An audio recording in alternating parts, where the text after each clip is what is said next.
There's always some form of autophagy happening. The degree depends a lot on your energy status. Any kind of protein can affect autophagy, but some proteins and some amino acids affect it less. While you're fasting, your autophagy tends to ramp up. Are you going to get your glucose from eating, or are you going to get your glucose from exercise? The goal isn't necessarily going to be calorie restriction. The goal is to find, why does calorie restriction work? Your body adapts always to the stimulus that it receives. The problem is never the food itself. The problem is always the particular attachment to it. Welcome to the Melanie Avalon Biohacking Podcast, where we meet the world's top experts to explore the secrets of health, mindset, longevity, and so much more.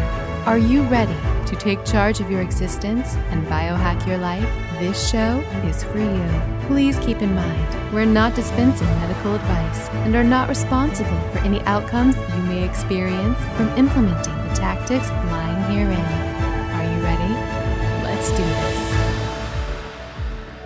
Welcome back to the Melanie Avalon Biohacking Podcast. Today's episode is a deep dive into all things autophagy. If you're familiar with intermittent fasting, you might be pretty familiar with the idea of autophagy.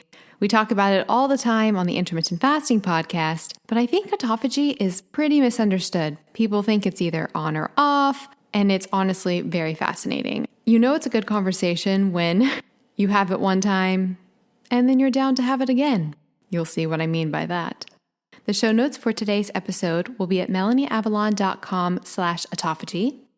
I am a Himalaya partnered show, and if you follow the Melanie Avalon Biohacking Podcast in the Himalaya app, you'll get early access to the podcast 24 hours in advance, so definitely check that out.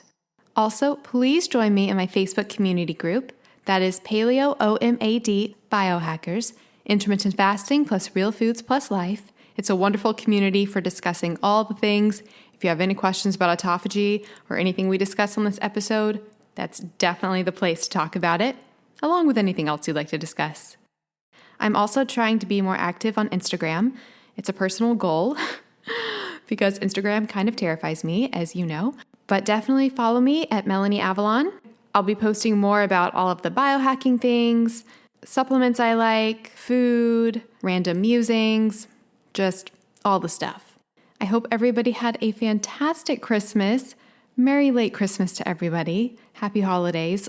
If one of the things you got for the holidays was money, I can tell you one of the best things ever, especially if you're a lady, to use that money for. Because I'm all about not buying all the things and not stocking up on all the stuff. If you'd like to invest some of your holiday money in something that will actually nourish you inside and out and drastically reduce your exposure to toxins, that would be changing up your skincare and makeup routine.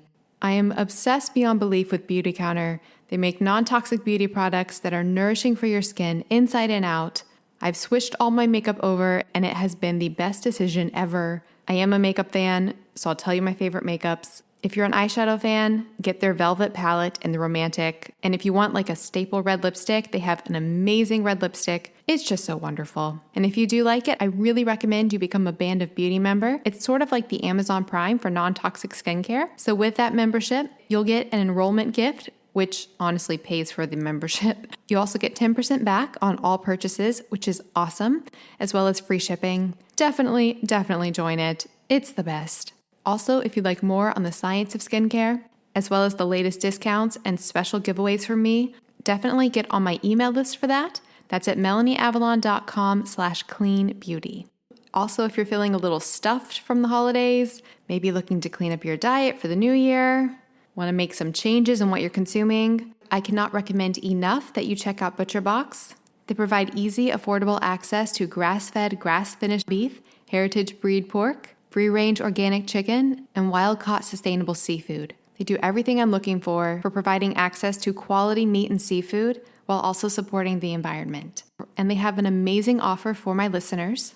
New members will receive 2 pounds of wild-caught salmon completely free, plus $20 off. Just go to butcherbox.com/MelanieAvalon. All right, now enjoy the show.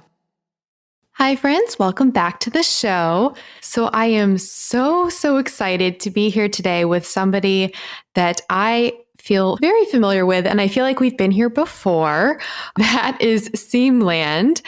And for listeners, we actually recorded this episode like a month ago and we lost the files. So here we are again, but it's all good because I'm actually pretty much obsessed with all of Siim's work, love talking to him, and listeners are probably very familiar with his work. He is the host of the Body Mind Empowerment podcast, which, as listeners know, I listen to a lot of podcasts, but that is one of my all-time favorites, and it's amazing. I cannot recommend enough that listeners check it out. And he's also the author of a fantastic book that I have been talking about, Siim, on my other podcast, the Intermittent Fasting podcast. I pretty much refer listeners now to that book like every episode. It is called Metabolic Autophagy: Practice Intermittent Fasting and Resistance Training to Build Muscle and Promote Longevity. And it is a wonder. It is the deepest of deep dives into autophagy. It answers so many questions I had for so long about so many things. So super excited to get into some of that today. So Siim, thank you so much for being here. Yeah, glad to talk with you again. And I'm also super excited to talk about autophagy. I know, it's amazing. So to start things off, would you like to tell listeners a little bit about your personal health history and what made you so interested in autophagy and everything that you talk about in the biohacking world? Yeah. Well, usually when people get into biohacking, then they come from this history of some disease or some other condition, but that's not the case for me. I've been pretty healthy all my life. I've never had like any weight issues, or I've never had like some health conditions either, but I've always just been somewhat average and mediocre in terms of like the genetics and those sort of things. But since my high school years, I got into weightlifting and doing some form of like just building muscle and improving my body composition. And since that time, I've been very interested in nutrition, the metabolism, and how do you achieve a specific result in terms of your body. And with that, I stumbled upon intermittent fasting in my high school. And that was my kind of first introduction to optimizing your nutrition and meal timing and then those sort of things. But I practiced it for quite a few years before I actually started creating content about it. And in my college, I started my blog where I did like different experiments and just generally practiced writing and those things. And fasting was like a re-emerging topic that I covered.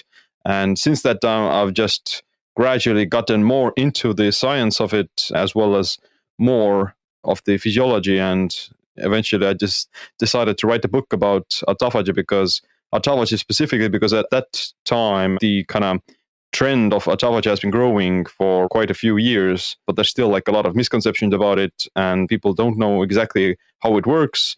And they also think that it's only like the best thing ever and that there are no side effects.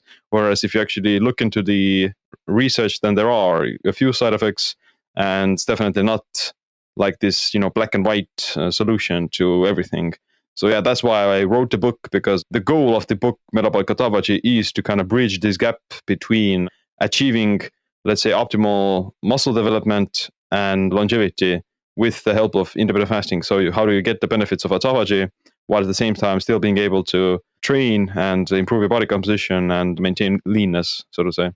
Yeah, you really hit the nail when you talked about all the misconceptions surrounding autophagy, because I know on the Intermittent Fasting podcast, we get very basic questions about autophagy, but a lot of them are very much the same. It's like, when does autophagy start? People think that it's either on or off. Right. People want to know sort of like a similar thing, like what breaks a fast. And I think it's definitely kind of like people think fasting is, I don't know, it's very similar to something like fasting that I think is even more complicated than most people realize. Yeah. I'm trying to remember, you said you were originally going to call the book something else. What was it? Originally, it was going to be like anabolic autophagy, which refers to like the aspect of anabolism and growing muscle tissue. So anabolism is the growth of new cells and new tissue. So when you're building muscle, then you're being anabolic. And, if you say autophagy itself is like the opposite of anabolism, autophagy is catabolism and breakdown. So you can't really build muscle with autophagy, but if you combine the title with anabolic autophagy, then you could. If you like practice a good resistance training routine and you also have like your nutrition optimized. So it is still possible to, build muscle with intermittent fasting. You just have to know like how to do it and what kind of foods to eat. Yeah, I remember you saying that. I remember thinking a beautiful irony of that title. And and how it would probably go over a lot of people's heads. But I think metabolic autophagy is great. So speaking of, there's two big concepts in that title, the metabolism and autophagy. I guess, can we start with a basic overview of metabolism, since it does all relate to how our cells are producing, generating, using energy? Yeah, your metabolism is gonna describes everything that is related to just energy production, and living, being alive requires metabolic processes, and you need to like generate energy in order to survive. And the metabolism is divided into two subcategories. One of them is anabolism, which is the growth of new cells, and the other is catabolism, which is the breakdown of new cells, or old cells and existing cells. During the day, you're constantly cycling in between those two states, because the body can't be in both states at the same time. Because in nature, if you were to be constantly growing, then you're kind of putting yourself in danger of dying and running out of resources, because in nature there aren't an abundance of endless amount of resources. In nature, you're going to always have to be very rational and be very cautious with how much energy are you using and where are you directing it. So whenever your body is growing and it's in an anabolic state, it's not going to be catabolic where it's breaking down, and vice versa. If it's catabolic, then it can't grow because it's in this conservation mode, so to say, that it's trying to promote its survival for longer. And during the day, you're cycling in between those two states. And for example, if you're fasting, then you're naturally going to be catabolic. That's where the autophagy process tends to ramp up. And when you eat, you stop autophagy and shift into the anabolic state, which is going to repair tissues and potentially build new tissue as well, depending on the kind of situation. So yeah, like when you're eating, you go into anabolism, and when you fast, you're in catabolism. Okay, so I do have a question about that, and perhaps it'll make more sense when we dive deeper into autophagy itself, but maybe we should define autophagy first before I start asking the questions. Okay, so the concept of autophagy, could you provide a basic overview of that as how it relates to the metabolism, and then I'll bring in my question. Yeah, autophagy translates into self-eating, and as the name says, it's a catabolic process during which your body is recycling cell components that are worn out and are causing damage and are causing inflammation. So it's almost like a cleanup crew where your body is just, okay, we need to kind of tighten it up a little bit and eliminate the junk that we don't need. And in terms of the metabolism, then autophagy is more than just this on and off switch. It's more of like a very intricate part of healthy cellular functioning. So there is always some form of autophagy happening, but the degree depends a lot on your energy status and energy balance, so to say. So that's why while you're fasting, your autophagy tends to ramp up because you're under higher energy stress, and the body just tries to rationalize itself, or become more rational and become more conservative, if that makes sense. And vice versa, if you're eating, then there's still autophagy is involved with more processes other than cell breakdown. It's also involved in the process of fat oxidation, as well as just eliminating pathogens and bacteria, and in the microbiome as well. So it's a very intricate part of healthy cellular metabolism. That was something I learned. Was it xenophagy? Was that the one that related to the bacteria and viruses? Yeah, I think there are over a dozen different types of autophagy. Like xenophagy is the autophagy of bacteria. And for example, mitophagy is the autophagy of mitochondria. And lipophagy is the autophagy of lipids and fat, essentially. That's crazy. So how do you say it? Xenophagy. Xenophagy. So that's the bacteria themselves doing the autophagy process, or the body getting rid of the bacteria?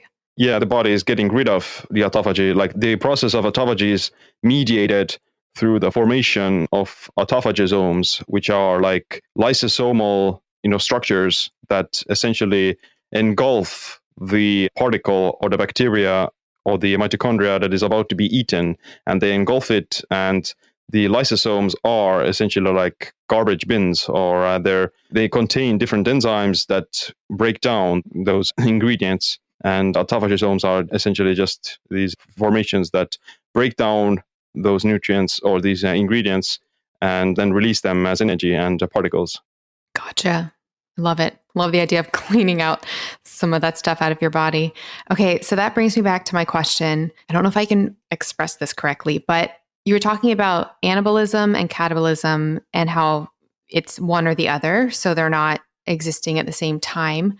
When you're in the catabolic state, though, if you're breaking down protein and say autophagy is happening, isn't there some sort of building happening at that same time? Is autophagy... Can it make you anabolic? Yeah. I've been thinking about this. Like, I'm confused about... Right. Because we say it's not on or off. Yeah. So is it on or off? That's exactly like when you are going through autophagy, then that is going to, release some nutrients as well as like amino acids. So you're not really completely deprived from the energy when you have autophagy activated. And that's why it goes back to the idea that it's not like an on and off switch, because if autophagy would be like a complete on and off switch, then it would mean that whenever you are fasting, then you're kicking yourself all the time out of a fasted state by creating the energy with autophagy, which is not actually what's happening. So when you are breaking down, let's say, these mitochondria and these different proteins, then those nutrients get released, but they also get just used up by the body. And the amount of that energy is just so insignificant and so small that it's not going to completely switch you over into a fully fed state. So, there's probably going to be like a certain threshold that you can get away with. But I think where that threshold is, it's very hard to kind of pinpoint and identify. And it's also going to vary greatly between the individual and their particular energy status in the particular moment. So, for example, if you're sitting in your house, your energy burden is quite small. You're not really burning that much energy. And whereas if you were to, do like a sprint or do some jumping jacks, then your energy deprivation would also increase, the energy stress. And therefore you would also experience higher rates of autophagy because of that. So it's not like so that exactly 16 hours or exactly 24 hours until I reach autophagy. It's very much depending on the particular situation and the particular energy status in that moment. Yeah. So I think that's a big paradigm shift for a lot of listeners, just as far as autophagy happening, at some sort of baseline all the time. So we know that fasting supports autophagy. Is fasting the quickest way into the most intense form of autophagy, or are there other pathways that would actually lead to more autophagy? Exercise, compounds? Usually people associate autophagy with fasting, and it is true that the longer you fast, the more autophagy you're going to experience gradually up to a certain point. But if you want to really in this particular moment stimulate some autophagy, then you can do some really high intensity exercise, because that's also stimulates these same pathways as does fasting. And arguably it can also be faster because, for example, the stress from hill sprints or burpees or kettlebell swings is actually much higher than the stress you get from fasting. So there are some studies showing that, for example, even just 30 minutes of cardiovascular exercise also initiates the formation of these autophagosomes, which would indicate that the autophagy is beginning to happen. So just any kind of exercise itself will also promote it. And chances are that fasted exercise would lead to more autophagy than fed exercise, because you're kind of stacking these stressors onto yourself with fasting as well as exercise. But yeah, exercise is one, fasting is one. Generally, eating less calories also kind of increases the basal autophagy, and certain compounds like coffee, teas, in even apple cider vinegar, and these polyphenols, they're also shown to induce autophagy. So with the exercise instigating autophagy, does a certain amount of intensity more likely make a person burn a specific fuel substrate, and would that affect autophagy? More likely be burning fat versus glucose, glycogen? Yeah, well, all of this balance between the anabolism and catabolism is determined by your liver glycogen. And the liver is like this sort of signaling ground that is constantly monitoring the energy status of your body. So it's like a very vital organ that is kind of central to your metabolic status. And liver glycogen itself can be depleted with fasting, because it's supposed to, the role of liver glycogen is to balance your blood sugar and maintain that sort of energy balance. And if you're fasting, your liver glycogen will gradually decrease. And usually it's about 20 to 24 hours to fully deplete your liver glycogen. And once liver glycogen is depleted, then you start to upregulate ketosis. And that's also probably when autophagy is going to gradually start to increase. That's why exercise will lead to like a faster autophagy because you're depleting the liver glycogen faster. So any form of exercise uses glycogen to a certain extent, but especially like high intensity exercise will use more of the glycogen. Anything like lifting weights, HIIT cardio, it's going to burn more liver glycogen, and it can probably lead to faster autophagy. But you can still achieve the same results with like just walking or low intensity cardio. It's just going to take like a longer period of time. That relates to a question we get all the time on the intermittent fasting podcast, which is a similar question to when does autophagy start? People will ask, when does the fasted state start? So is the fasted state an on-off thing? And is it determined completely by liver glycogen storage, or are there ways around that? Are there other factors? Yeah, well, in truth, it is true that you're not going to start fasting immediately after you finish your last meal. Like your body still takes some time to digest the food, and it's also depending on what kind of food have you eaten. So, for example, if you eat something that has fiber or something that has protein and fats, then it's inevitably going to take a longer time to digest, and your body is going to stay in this fed state several hours after having eaten. But I think it may just become like going too much into the details and kind of starting to micromanage these things that don't really matter in the end of the day. I would still categorize my starting point of my fast would still be the ending point of my last meal, maybe like add an additional hour after that. But yeah, generally, once you stop eating, you can start counting your fast, so to say. But, in terms of the autophagy process, then you can still experience more autophagy by being mindful of what kind of foods are you eating, or you can experience the benefits faster, so to say. So if you're not overeating calories, you're not gaining weight, then you're still going to get into autophagy faster because you're not like hoarding calories, you're not gaining excess energy. And also like maintaining some form of a carbohydrate restriction would also help you to experience the benefits faster because, like we said, liver glycogen determines autophagy to a certain extent. And if you're eating a high carb diet, then it's naturally going to take you a longer time to get into ketosis as well as to get into autophagy than if you would on a low carb or a ketogenic diet. Do you know when it comes to liver glycogen, when somebody follows a lower carb diet for an extended period of time, particularly, I guess, a ketogenic diet, because the liver itself cannot fuel on ketones. So do you know if like pathways in the liver change as far as how it processes glycogen or glucose? I just know like for me that I used to be able, it seemed, to eat a much higher carb intake, specifically fruit. We talked about this last time. But since going low carb recently for quite a while to address some gut issues, now whenever I try to bring back like fruit or anything, it's like a massive fail every single time. I get so like my sugar cravings are through the roof, whereas before I was completely fine. I do intermittent fasting every single day. So This is all in my eating window. So do you know if within the liver, if there is a change in how efficient it is at using glucose, kind of similar to the concept of insulin resistance on a ketogenic diet? And what are your thoughts on that? Like, people will say that on a ketogenic diet that it does create a sort of insulin resistance. Right. Do you think that's healthy, or what are your thoughts on both of those, the liver and just in general?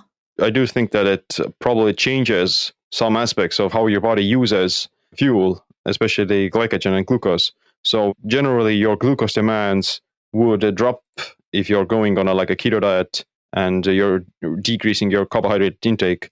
And that's especially seen like in the brain as well. So after you keto adapt, you can cover nearly like 75% of your brain's energy demands with ketones. And that doesn't specifically apply to the liver. Your liver still uses liver glycogen as its fuel.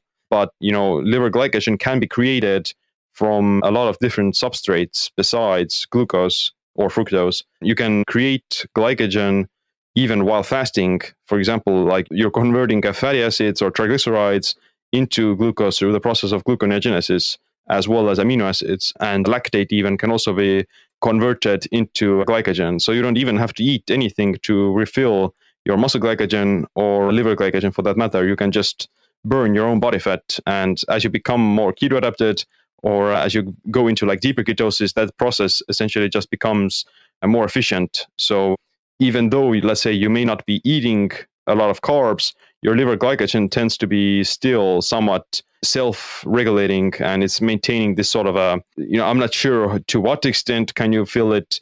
Maybe you probably won't be feeling it to 100%, but you can still, the liver would probably maintain a certain amount of liver glycogen through the help of converting body fat into liver glycogen through gluconeogenesis.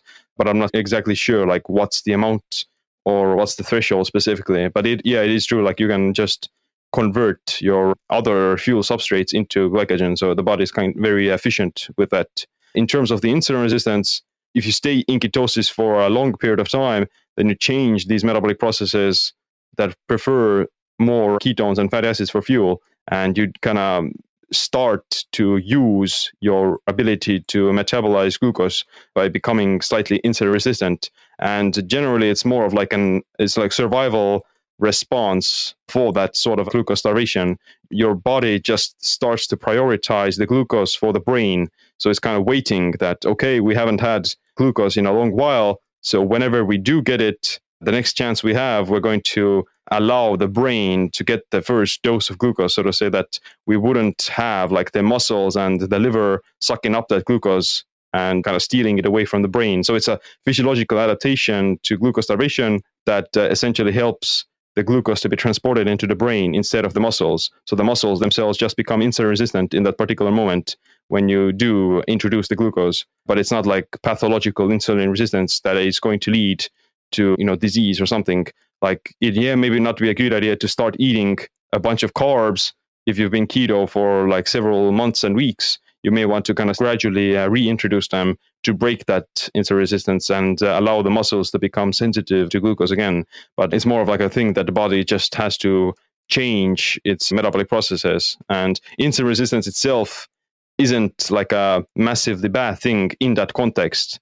Like being more insulin sensitive would also mean that your body is just very efficiently able to store that food as body fat as well, or store it. So insulin resistance can actually mean that you're kind of wasting away some of the glucose in that particular moment. So it's a very context dependent situation.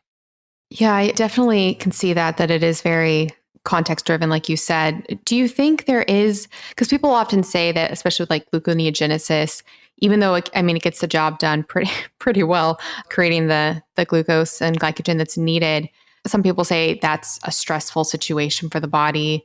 Does the body even like, quote, think about things that way? Like, is it a stressful process, or does it even matter? Or do we just see it as stressful because it's not the norm?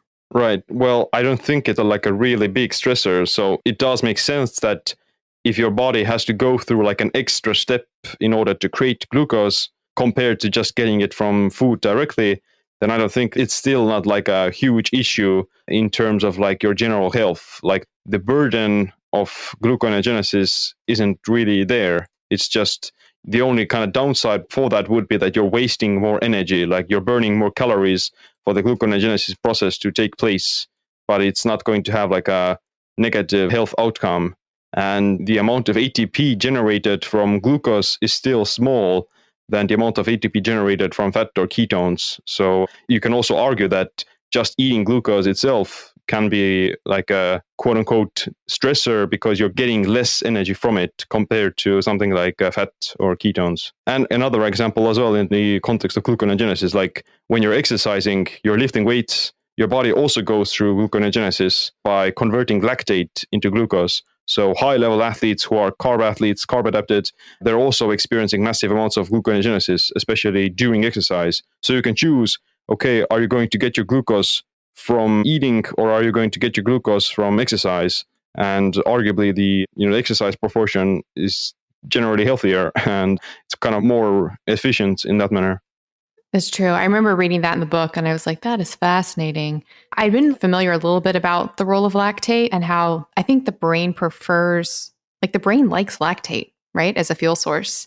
Yeah, the brain has actually shown that in the presence of fuel alternatives to glucose, then the brain actually prefers those alternatives, whether that be lactate or ketones. So although the kind of primary or the default fuel source is glucose for the brain, it can actually still prefer to use different types of fuel substrates if they're available. The glucose is just like it's a good survival fuel, so to say, that if you are in, it's like very easily utilized and fast absorbed as well compared to other ones. So it's just a way of the body going into, okay, we don't know when our last meal is going to come from or next meal is going to come from. So therefore, we're going to just burn that glucose or try to absorb it as much as possible. Okay, so here's a super random hypothetical question that would never really even exist, but as a thought experiment, say you had one person fueling on glucose primarily for their glucose, but in let's say a calorie restricted state compared to a person creating glucose via gluconeogenesis on a low carb diet. So from those substrates, a higher calorie diet than the other one, but because of the extra step and the inefficiency, perhaps it pans out to the same amount of energy provided to the body, like at the end of the day. Does that make sense? So like both of them are providing the same amount of actual energy. Well, yeah, it depends a lot on the macronutrients of the food that they're eating. If you're eating like a higher protein intake, then it's already going to waste more energy for metabolizing that protein, because protein has the highest thermic effect of food compared to carbohydrates or fats. So carbohydrates are like the second best, highest thermic effect of food, and fat has the least. So if you're eating like a somewhat of a higher protein diet, then you're naturally going to burn more calories for digesting it as well.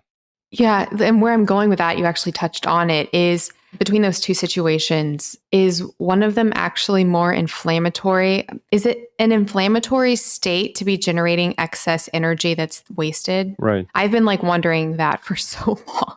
Maybe a little bit, especially like, depends on the particular food as well. So too much protein is definitely going to be inflammatory because it upregulates certain pathways such as mTOR and IGF-1, which are these anabolic switches that promote cell growth and proliferation.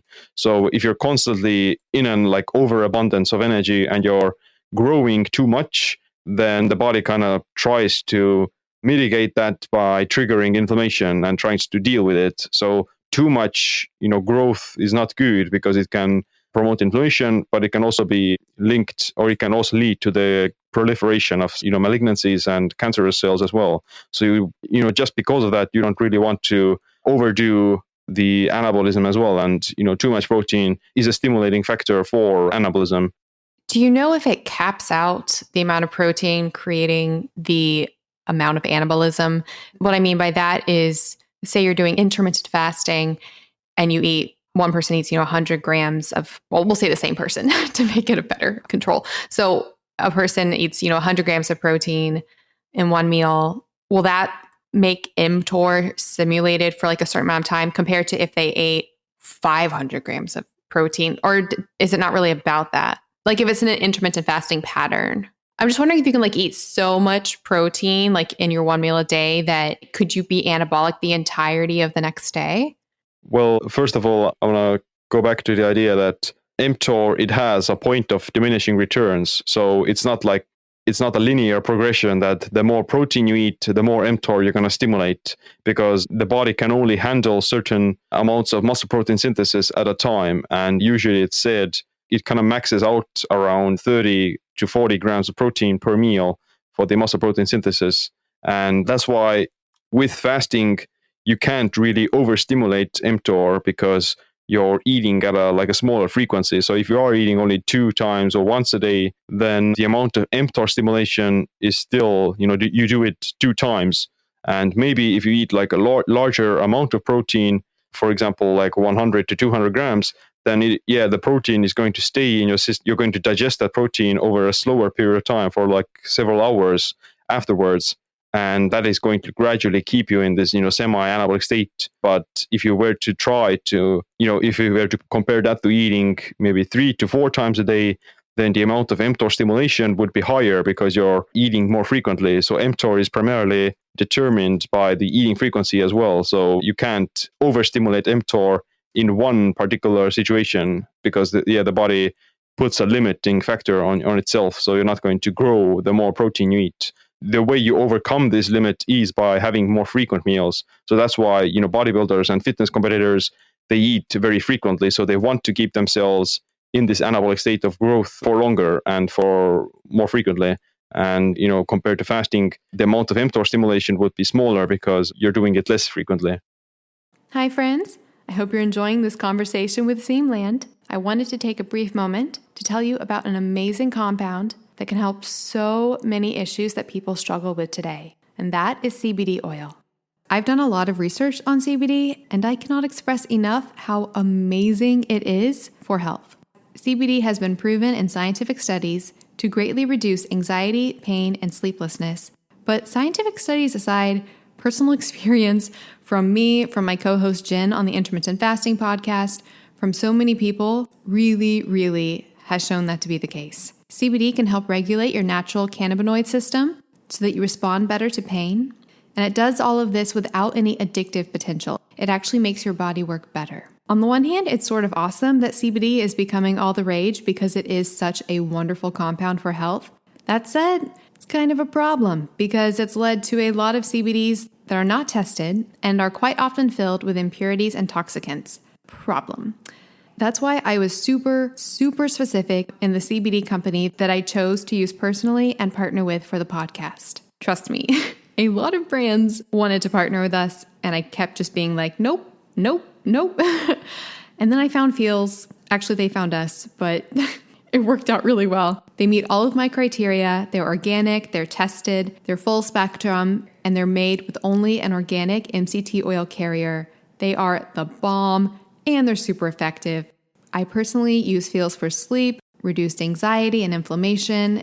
It's really easy to take under your tongue, but I also rub it topically and find it helps like that as well. And Feels is premium CBD delivered directly to your doorstep, which I love. You can get it easily delivered every month, and you can pause or cancel your membership at any time. Feels really has me feeling my best every day, and I truly believe it can help you too. You can get it today by going to feels.com/MelanieAvalon, and using that link will get you 50% off your first order with free shipping.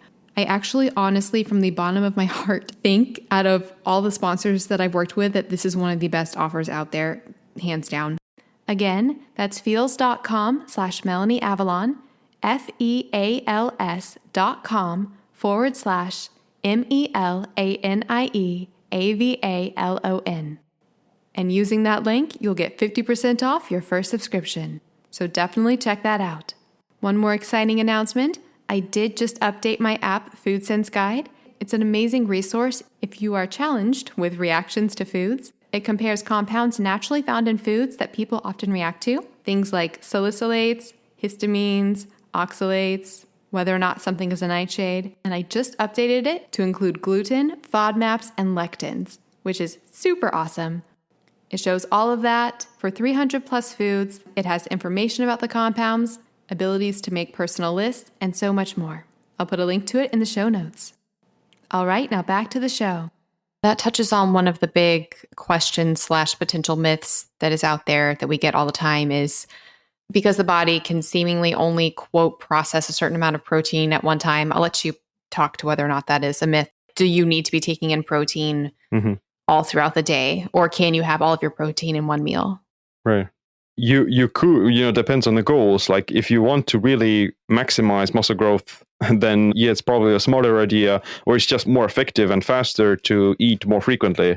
But it doesn't mean that you can't absorb more protein in one sitting or in fewer meals. So the myth that you need to eat like 6 meals a day comes from the idea that in order to stimulate muscle protein synthesis, which is the process of building muscle tissue, then you need to eat about like at least 20 to 30 grams of protein and maximally like 40 grams of protein. You're not going to see a higher synthesis of muscle protein if you eat more than that. The way you overcome this limit is by having more frequent meals, and you can still absorb more protein in one sitting. It's just that the effect on muscle protein synthesis isn't going to be larger. You're not going to achieve the same amount of muscle growth by eating only once a day compared to eating 6 times a day if the protein is equal, because the frequency on the 6 meals a day is higher and you're able to stimulate muscle protein synthesis more frequently. Whereas with like 1 meal a day or 2 meals a day, then you can eat the same amount of protein, but you won't be able to build more muscle because you're reaching this threshold after which your body isn't going to build more tissue. Okay, so the goal seems to be the key factor there. Gotcha.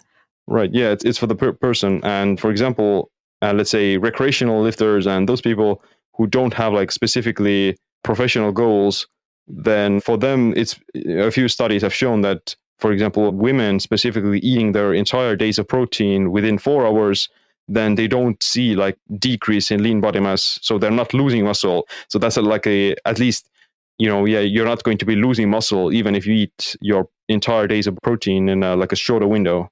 But it's still possible to like build muscle with it as well. It's just going to be much more slower, and it's definitely not like as fast as you would like be eating several times a day.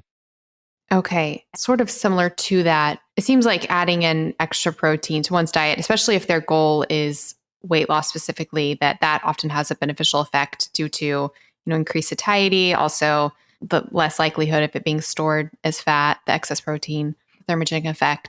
What are your thoughts on excess protein and the potential for fat storage, and also excess MCTs? Is there even a pathway for fat storage for MCTs, like C8 oil, like pure C8 oil? Well, I think that you probably won't be able to eat like unlimited amounts of MCTs and get away with it. So I think maybe like if you consume too much MCTs, then you're probably going to get like some diarrhea or some other digestive problems, which essentially kind of eliminates that MCT oil. So you're not really digesting it fully. If your body would still consume MCTs in excess, then it probably would be converted to body fat eventually. So it's just that MCTs may raise your metabolism a little bit, but it's not like unlimited amounts, so to say. The same applies to protein. Protein does raise your metabolism, but it does so by the thermic effect of food. So you're just wasting more energy on the digestion of protein, but you can't really still eat unlimited amounts of protein if you crush your calorie threshold. It's harder to convert it into fat, but it's still possible eventually. So the metabolic boost that you get from protein versus MCT, I'm not trying to go on a really crazy tangent rabbit hole, but these are the things I think about. So you mentioned the thermic effect of food would be the case for protein. For MCTs, is it not a thermic effect? Is it more just how it literally boosts the metabolic rate? Is it different? Yeah, I think it's slightly different. So it's MCTs are like, they kind of bypass certain stages of energy production as well, that in the mitochondria, compared to regular fats that have to go through more steps. But I'm not sure exactly, like the fat itself has a much lower thermic effect than protein or carbohydrates. But MCTs, they raise your metabolism through like a different mechanism. Okay. The reason I'm asking, I've been experimenting with like very high doses of MCTs, and it's very fascinating the exuberant amount of calories I've been taking in through them, and actually like lose weight. I'm like, this is insane. Well, you can also be affecting your spontaneous movement. Like you just get more energy, and therefore you're burning more calories as well by just moving around more. And you're kind of giving your body this sort of additional source of calories it can use, which essentially helps you to burn more calories as well during the daytime. Yeah, I think that's often a common factor, but weirdly enough, with me, that's not the case because I've been doing it in a low carb context, and I've actually been feeling less NEAT, non-exercise activity thermogenesis, compared to my carb days. It's weird. The body is so interesting. That's all I know. For sure. Well, one thing I have experienced though, especially on the high MCT meals, is I get extremely, extremely hot, which is pretty much when I'm like contemplating like my question earlier, where I'm like, is this excess energy production aging my body? What are your thoughts on the metabolism and longevity? Because I know we see in a lot of studies that longevity seems to correlate with lower thyroid levels, for example, and even like calorie restriction seems to correlate to longevity, which would insinuate a lower metabolic rate. What are your thoughts on the metabolism as far as how it relates to longevity? Calorie restriction is one of the surest ways of extending lifespan in almost all species. The problem is that it's not necessarily caused by the calorie restriction itself. It's more of it caused by the pathways that calorie restriction stimulates. So you can achieve similar effects without calorie restriction by doing intermittent fasting and exercising and those sort of things. Because if you were to try to identify why does calorie restriction work, then science has found that certain pathways such as autophagy is one of them, but there's also like sirtuins and AMPK specifically. Those are the pathways that make calorie restriction work, and they essentially trigger like DNA repair as well as release of stem cells and, removal of junk material and reduction in oxidative stress. So the body is just repairing itself. And calorie restriction is just a form of it's a stressor that stimulates these pathways. But fasting has actually been shown to mimic calorie restriction without the reduction of calories. So for example, in mice, they feed different groups of mice the same amount of food, but they do it in different time windows. So one group eats throughout the entire day, ad libitum with no time restriction. The second group eats over the course of 13 hours, which is basically like a standard feeding window. And the last group eats only once a day within 3 hours. And the group that lives the longest is the one who eats once a day, despite eating the same amount of calories. So, the goal kind of goes to show that the goal isn't necessarily going to be calorie restriction or starvation. The goal is to find, why does calorie restriction work? And are there like better ways of achieving that? Because calorie restriction can also have like quite a few negative side effects, like you're going to lose your muscle mass, you're going to feel cold and feel tired, you have low thyroid, and all these negative side effects of chronic energy restriction.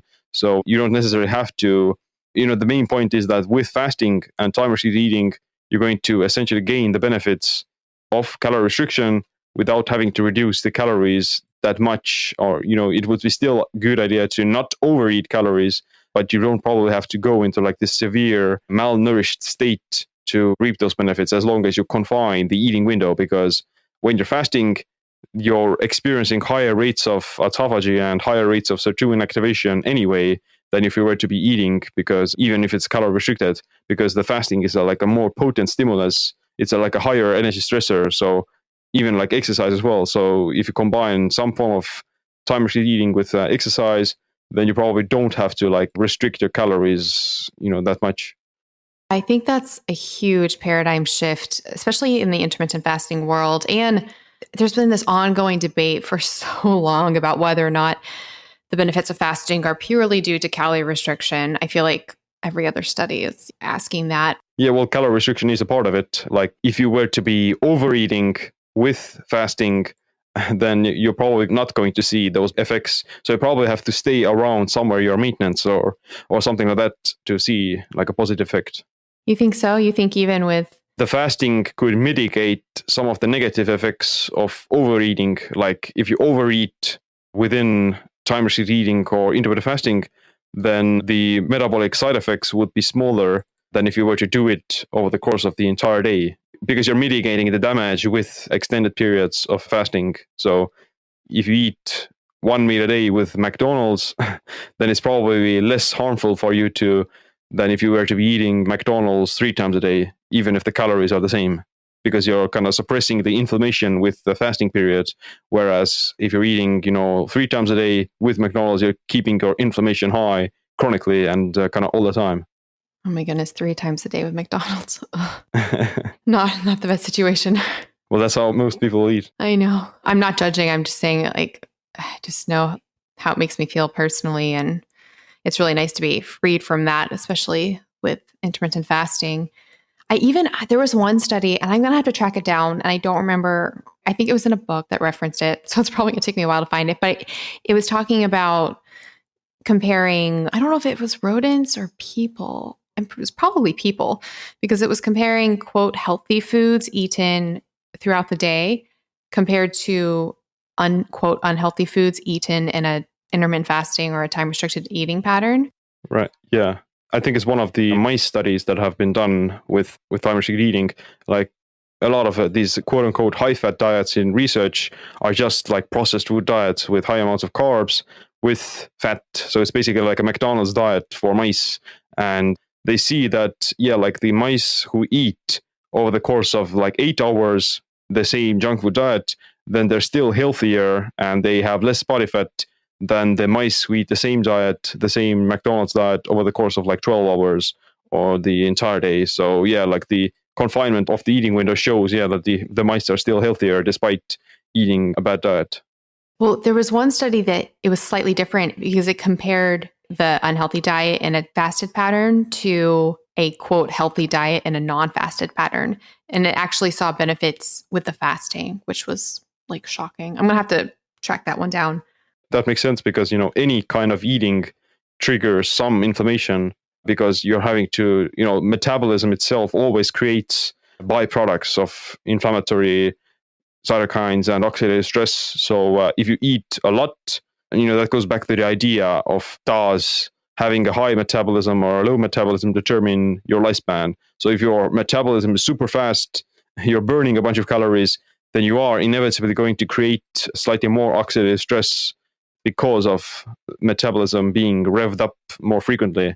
Whereas if you were to be confining the window, then it would be a slightly smaller effect on the oxidative stress. So you would experience a lower inflammation. So yeah, it's generally eating anything, even if it's healthy food, can become like a stressor on the body if you do it too frequently. And it's generally a good idea to give your metabolism and digestion like a longer break every day. Speaking of oxidative stress, how do you feel about antioxidants from foods versus our body naturally producing antioxidants endogenously? I know this comes up a lot in like the carnivore movement. They'll say that the body's creating its own natural antioxidants. And then another really quick thing related to that, I was listening. This was one of the things that made me think I really wanted to bring back fruit into my life. I was listening to a Chris Masterjohn podcast, and he was mentioning that something I hadn't heard before, but that in the ketogenic state, it was good for basically the whole body, like the brain, the hypothalamus, everything, but it was at the expense of glutathione production in the liver. So basically the liver kind of took a hit, whereas the rest of the body benefited. And I was like, oh, that's interesting. So yeah, oxidative stress, glutathione, things like that. What are your thoughts about that coming from, supported via food compared to endogenously? Well, yeah, I think that your body does do a really good job producing its own antioxidants and kind of maintaining strength antioxidant defense systems with things like glutathione and NRF2, and even autophagy can be considered like some form of detox or antioxidant. And you definitely don't need a bunch of like antioxidants from food or supplements to maintain health. And studies show that a lot of the antioxidant supplementation isn't increasing longevity, or it doesn't really affect health span or anything like that. It doesn't even prevent cancer or cardiovascular disease. So that basically they do help to maybe mitigate some oxidative stress, but you don't want to avoid it completely either. So you would probably want to rely more on your body's own endogenous antioxidant defense systems like glutathione, and getting your antioxidant boost from things like exercise and fasting and taking saunas and cold, because those things are actually much more potent anyway. They're much more potent than any kind of supplement or any kind of antioxidant from food. I think that generally, like if you live like a very low inflammation lifestyle, you're not experiencing any inflammation or any oxidative stress on a grand scale, then you probably don't need to rely on even the antioxidants from food or vegetables or fruit. But maybe some people, if you do, I still think that it's a good idea to keep some vegetables and fruit in your diet, just because your body would also get some form of the xenohormesis, the eating the fiber and eating the polyphenols from the plants. Those things are still also going to trigger some of the same processes as you would like with fasting, like the glutathione and those things. So you're getting some antioxidant boost from the vegetables as well if you eat them. It's just like the argument against that is that it's a net negative, because the plants also come with some collateral damage or something like that, which I think that most people really don't have to worry about, like that the amount that can still make your body more robust in a sense of being able to deal with that. So it's like a positive hormetic stressor still. I feel like for a lot of people, the best of both worlds could be doing intermittent fasting with those plant and those hormetic stressors in the eating window. So then it's kind of like best of both worlds. It's like, for example, the idea that a bunch of antioxidants and vegetables are good. The reason it's been shown to be somewhat beneficial for some cohorts and some studies is that those people, they aren't really healthy people anyway. The average person isn't exercising that regularly. They're not doing fasting, and they're not, taking saunas and those things. So their own antioxidant defense systems are already pretty weak. So they're kind of fragile and they're not resilient compared to someone who is, let's say, someone who is already taking care of their health, they're exercising regularly, they're fasting. Then for them, the effect from antioxidants and vegetables is definitely much smaller than for someone who is, eating the McDonald's diet, then of course, their health is going to improve and their inflammation is going to lower if they swap out the burger and fries for like a salad and some vegetables. So they start to eat better and they start to eat more healthy. Then for them, they will experience lower inflammation just because of that, just because of removing the junk food. For most people, let's say health conscious people, the effect for them is much smaller. And generally, the more potent stimulus is still fasting or exercise. Yeah, the great old healthy user bias. It's kind of like when they do studies on, and we don't have to go into all this, but the role of meat or, red meat and such in people.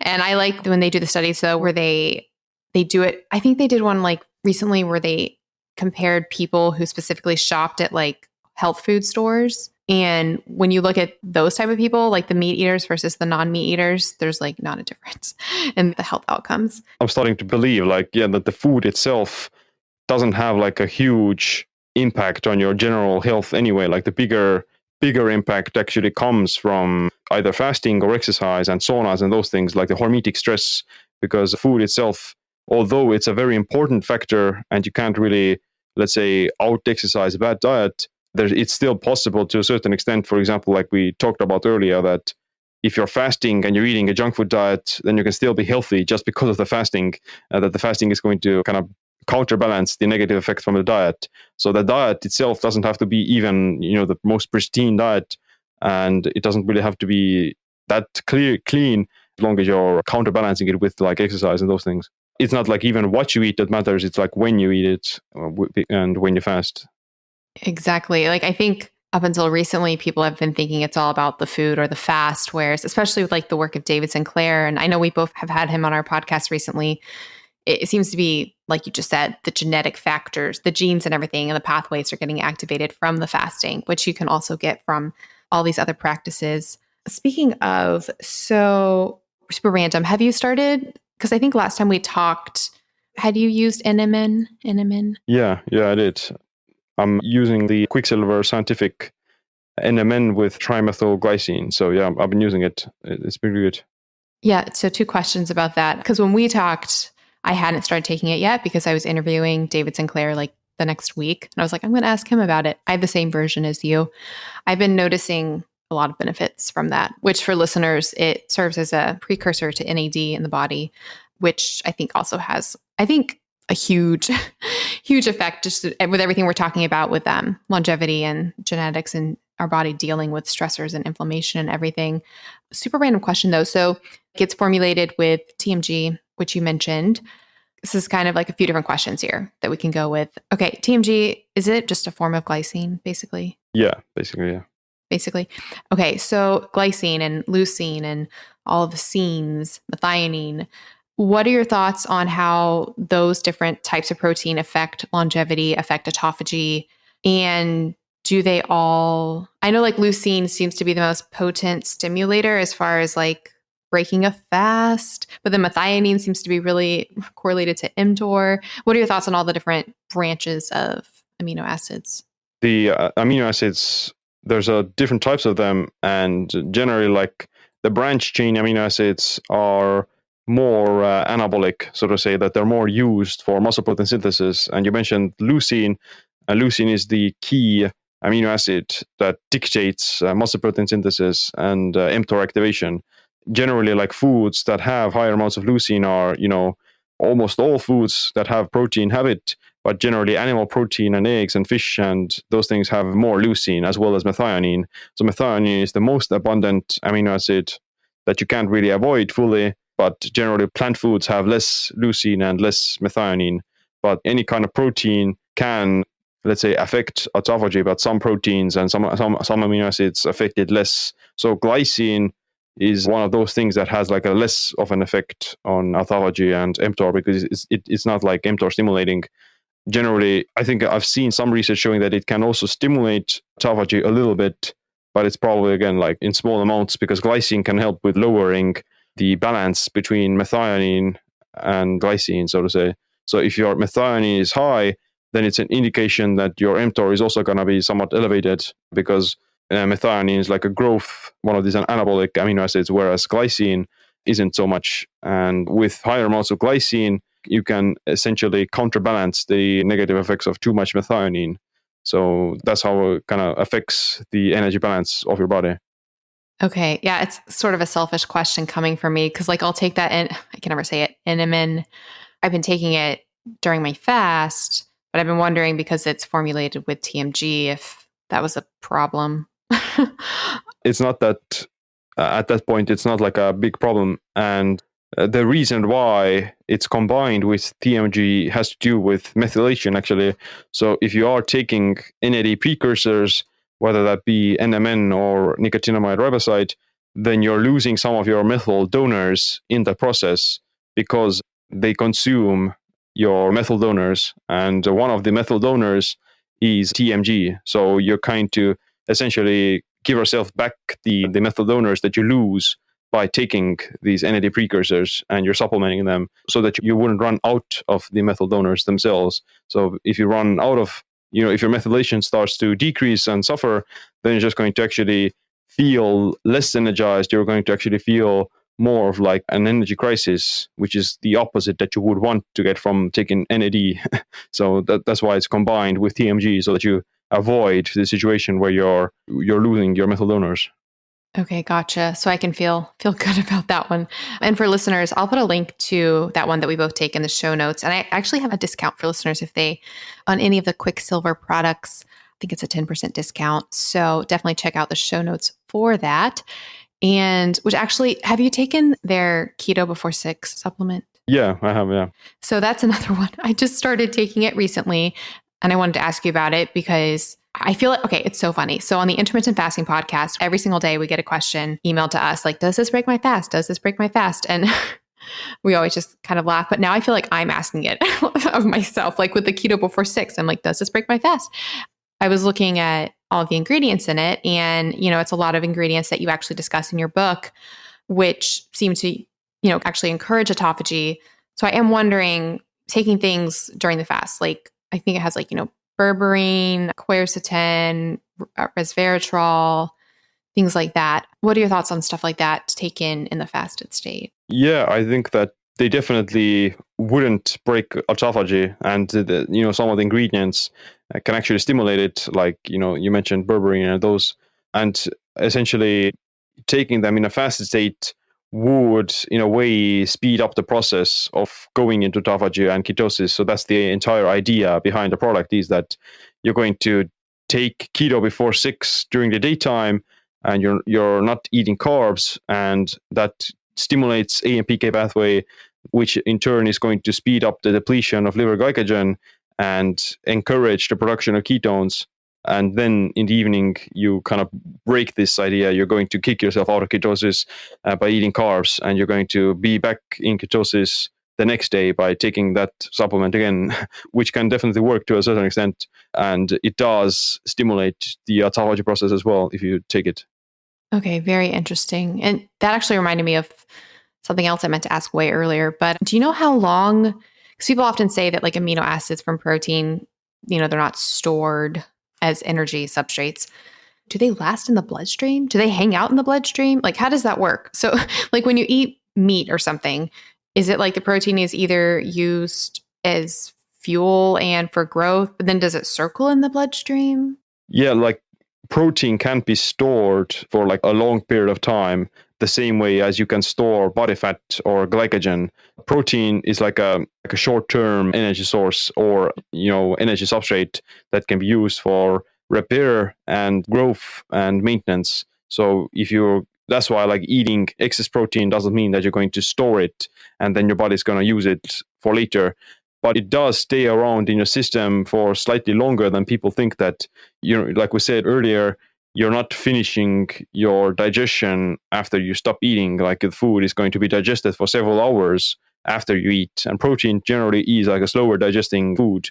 That's going to take at least a few hours before you actually fully digest it. And then there's also some amino acid pools in your body that retain some of the amino acids for like a longer period of time. And generally it's probably depending on the type of protein, but usually like the amino acid pool can store amino acids for up to like 16 hours or something like that, and generally not longer than 24 hours. Oh, but it could be up to 24 hours. Yeah. So like if you're doing a 1 meal a day thing. Yeah, you could probably, if you have, let's say, depends on the type of protein as well. So usually, for example, eggs are much more faster absorbing protein and faster digestible protein than from steak or some meat. So the meat is going to be probably staying in your system for longer than eggs, or whey protein, for example, which is like even faster than an egg.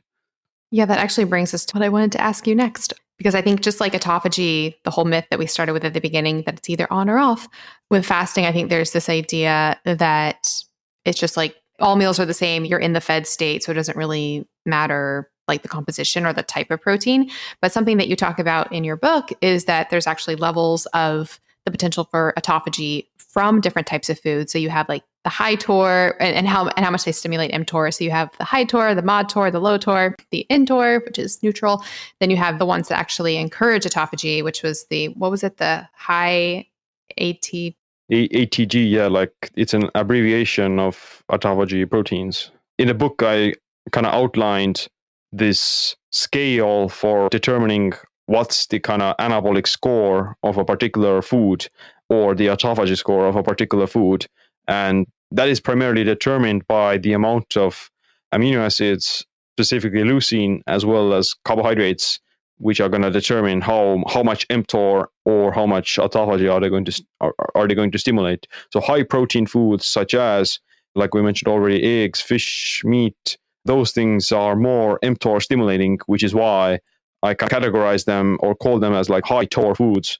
And then there's like moderate mTOR, mod TOR foods, which would be, they do have some protein and amino acids, but they're generally not as high in leucine or methionine, for example. And those things can be like fish, or even like organ meats can be categorized here.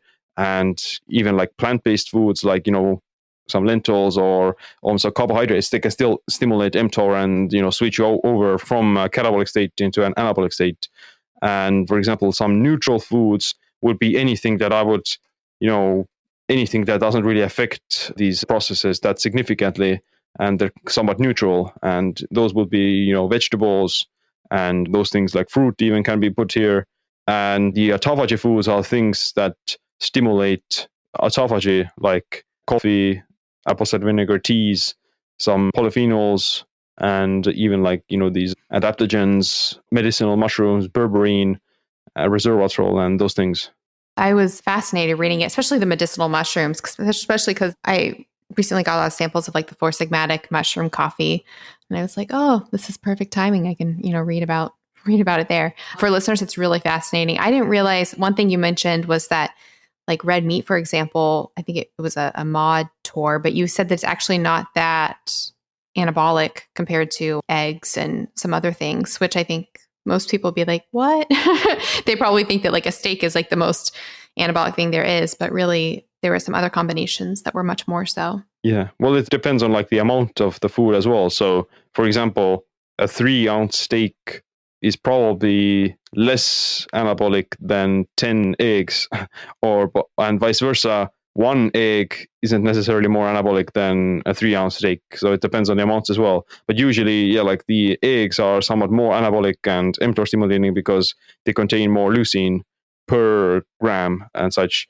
But for example, if you even were to combine, the mTOR isn't stimulated by protein, only, it's also stimulated by carbs. And insulin specifically kind of over-exaggerates the particular anabolic response of any food. So if you combine like protein with carbs, then that's going to spike mTOR more than if you were to eat like only protein, because the insulin is like this leverage that kind of directs the body in a certain direction, and insulin is like a storage hormone and it's an anabolic hormone. So it makes sense that it also, like, if you combine any kind of food with insulin or carbs, then that's going to raise the mTOR more. So that's why like a low carb diet is, although like a low carb diet may be higher in meat or protein, it's not necessarily going to be more anabolic, or it's not going to necessarily stimulate more mTOR because the insulin is low. So you're taking out one variable out of the equation. Whereas if you were to be eating,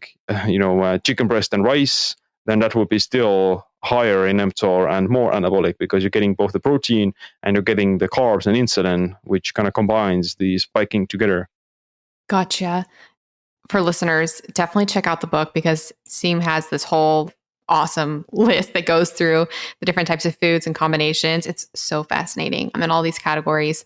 And then he also has, because we don't really have time to go into it today, but if you are interested in like bodybuilding, exercise, things like that, gym routines, how to best do that, how to do that with fasting, how to support that, it's all in the book. So definitely get it. Like I said, I mention your book now on the other podcast all the time, because we'll get questions about, exercise. I'm like, just go read Siim's book, because it's all in there. So taking the lazy way out. But I thank you for your work. It's super, super amazing. One thing I love about your book is it does go so deep into the science of all of this, and, really makes you rethink. It's kind of like what you were saying about, it's not the food, it's more like these other lifestyle practices and these other stressors and these other things that we do. And I was wondering if you could just talk briefly to your thoughts about the whole, how we can, especially for people who feel like they're stuck on the hedonic treadmill, which is something that you talk about a lot, like this idea that our threshold for certain pleasures, can change, and we may feel like we're stuck in these things that we need because, it's a reward that we want, but really we can change that, and we can get joy and fulfillment from really any lifestyle, I think, if we, once it becomes the new routine, the new habit. What are your advice for people who feel like they're just stuck on this, or finding it hard to jump into these things like fasting or changing their diet or other, their cold thermogenesis, sauna? I mean, that's probably easier to just do because you just go do it. But yeah, what's your advice there? The idea is that you can never be like fully satisfied if you start chasing the pleasures and the hedonic pursuits, so to say, that if this is essentially your body adapts always to the stimulus that it receives, whether that be the kind of temperature of your house, whether that be the food that you eat, or whether that be, like these different, let's say, comforts that you choose to pick up on, and vice versa. Your body isn't necessarily happy because of those things. It's happy because of a certain balance or this certain threshold that it's at in a particular moment. So you can calibrate this homeostasis or this level of threshold basically according to your will and according to how you reframe things. So, for example, if you're in an ice bath, then, objectively, you can think that, okay, this is pretty harsh and it's pretty uncomfortable and painful and it's like hell. But in your own subjective mind, you can definitely reframe it by thinking about it. Oh yeah, I'm, helping my longevity. I'm increasing my fat burning, feeling awesome. I'm, doing this some sort of hard, difficult thing. And I'm actually feeling more joyful because of doing that. And you can apply the same mentality to things like exercise and fasting. You just have to kind of remind yourself that although these things can be difficult, they will eventually help me to, be healthier, and essentially also help me to reach these goals that I do want in the end, which would be like to be more happy and be more fulfilled in life. So yeah, usually when people are stuck in some sort of like vicious cycles of either, not being able to overcome some addictions, food addictions or something, then usually you need to kind of detach yourself from these things for a certain threshold for a certain period of time, so that your body would kind of reset its sensitivity to them. And for example, the sugar detox is like a stupid word, but you can essentially, that's how you can reset your taste buds and kind of overcome these addictions. So fasting itself is like a very effective way of, resetting the hedonic homeostasis and kind of resetting your taste buds and kind of allowing your body to become more sensitive to those things again. And afterwards, you don't really actually want them after you kind of rehabituated them. So usually, going for a long fast or going for any kind of fasting is hard at first, but it's definitely like the most effective way of going about it. Yeah, I think fasting is absolutely amazing for that. I do wonder though, I think for a lot of people, it can really, you said like you don't even want them afterwards. I think it can make you not feel like you have to have them. But then I do wonder, just to throw a slight complication into it, especially with like the work of like Stefan Guyenet and stuff, and the hyperpalatability of food and how it, ties into our innate evolutionary layer, like the lizard, like the innate want for stocking up on calories. Like our bodies sort of want to take in all the calories maybe rather than not. So it makes me think that, I don't know, because some people say that after they do intermittent fasting, they never again, like my co-host Jen on the intermittent fasting podcast, she said she's not even tempted at all, like that she wouldn't even like the taste of these old foods. Whereas for me, and this might just be me, but I still would like all the things. I don't feel like I have to have them is the difference. Fasting is going to, it's never that a particular food is bad, or, cake and donuts and junk food, they're not bad by themselves.